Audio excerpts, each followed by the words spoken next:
All right, I've got the back of the motorcycle braced. I've got my jack underneath it again. What I need to do is unbolt the rear wheel from the hub assembly here. I also need to remove the rear axle so I can actually shift the wheel sideways and pull it out. So we're going to go ahead and we're going to loosen up this axle real quick, and then we'll go ahead and unbolt the wheel from the hub as well so we can get these things out of the way. I'm using a Williams 7/16 Allen. That's what the bolt size is, or the wheel stud size is.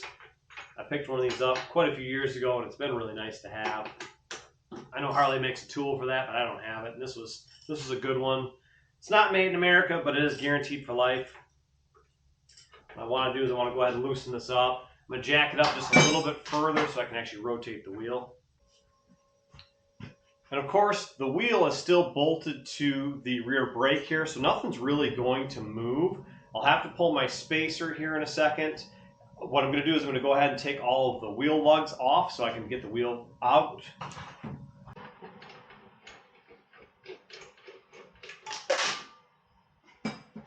Now with all of our wheel lugs out of the way, we'll go ahead and we'll pull the spacer here.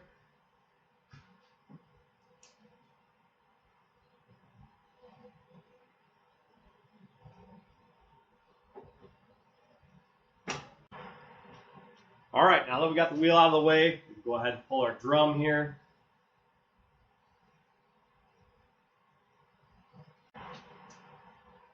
Set our drum down. Then next what we need to do is we need to unhook our rear brake line, and then we need to undo the actual wheel cylinder itself.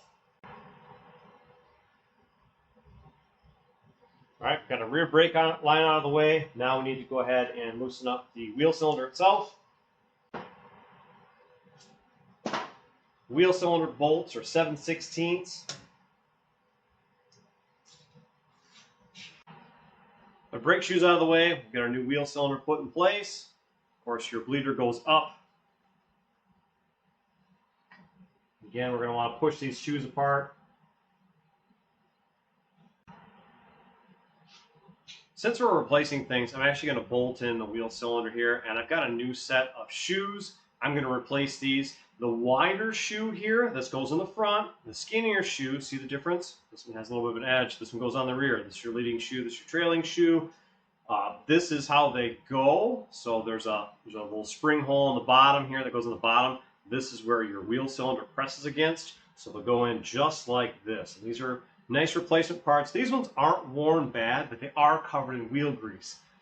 I can clean them, but at this point, I've got brand new ones. Why not use them? I'm just sitting on parts anyway, and there's no point in just hanging on to the stuff. I'm already in here, and I'm this deep. So for now, I want to go ahead and I want to button up, bolting in this wheel cylinder. I want to pull these springs, and I want to mount these things. So we're just going to put our bolts back in, snug everything up here.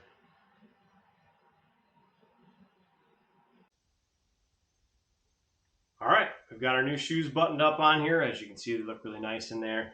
All brand new stuff, ready to rock and roll, new wheel cylinder. So we shouldn't have any issues. Pretty clean on the inside now.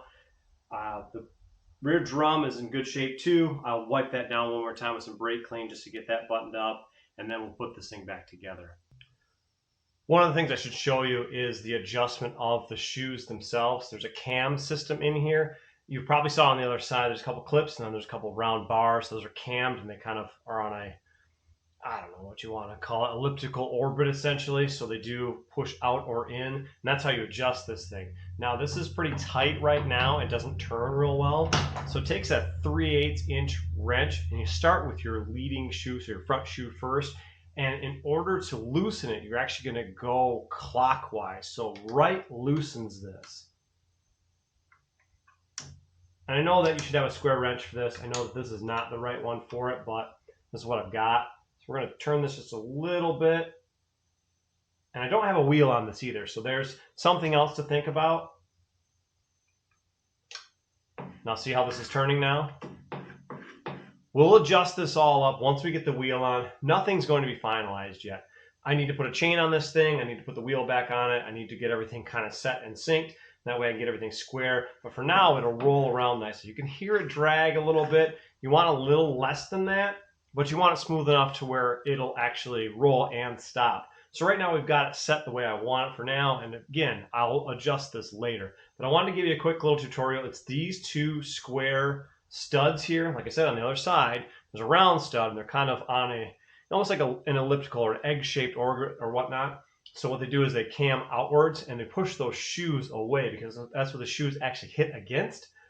So I've adjusted these to where this will turn now. And when you put new shoes on, that's one of the things you'll do is you'll go through and you'll adjust this as the shoes wear. You'll adjust those cams out so you get better braking. Because those shoes were worn pretty heavily, I needed to back these things down pretty much all the way so I could actually get my drum back in place. Now that I have the drum in place, I've adjusted it just to loosen it up. Going on was pretty smooth, but then once you get it on, you can see it doesn't turn real well. Anyway, we've got that adjusted. We'll go ahead and throw our brake line back in place, and then we'll put this rear wheel back on.